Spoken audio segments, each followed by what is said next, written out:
Samantala mga idol, bilang hakbang upang mailapit sa publiko ang mga pangunahing serbisyo sa pagbubuwis at business registration, nagbukas ang Bureau of Internal Revenue, Revenue District Office No. 4 ng Tax Assistance Center sa Mangaldan.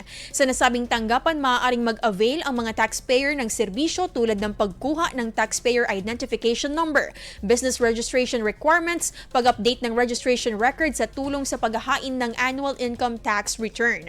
Nagbibigay rin ito ng suporta sa information returns, EAFS filing at paggamit ng online registration and update system.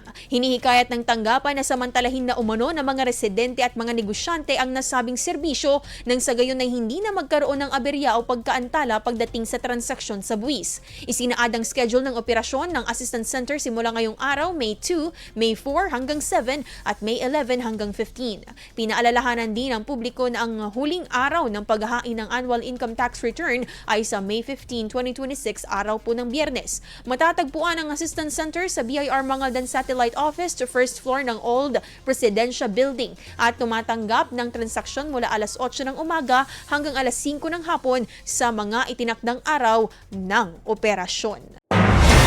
IFM News. IFM News. IFM News.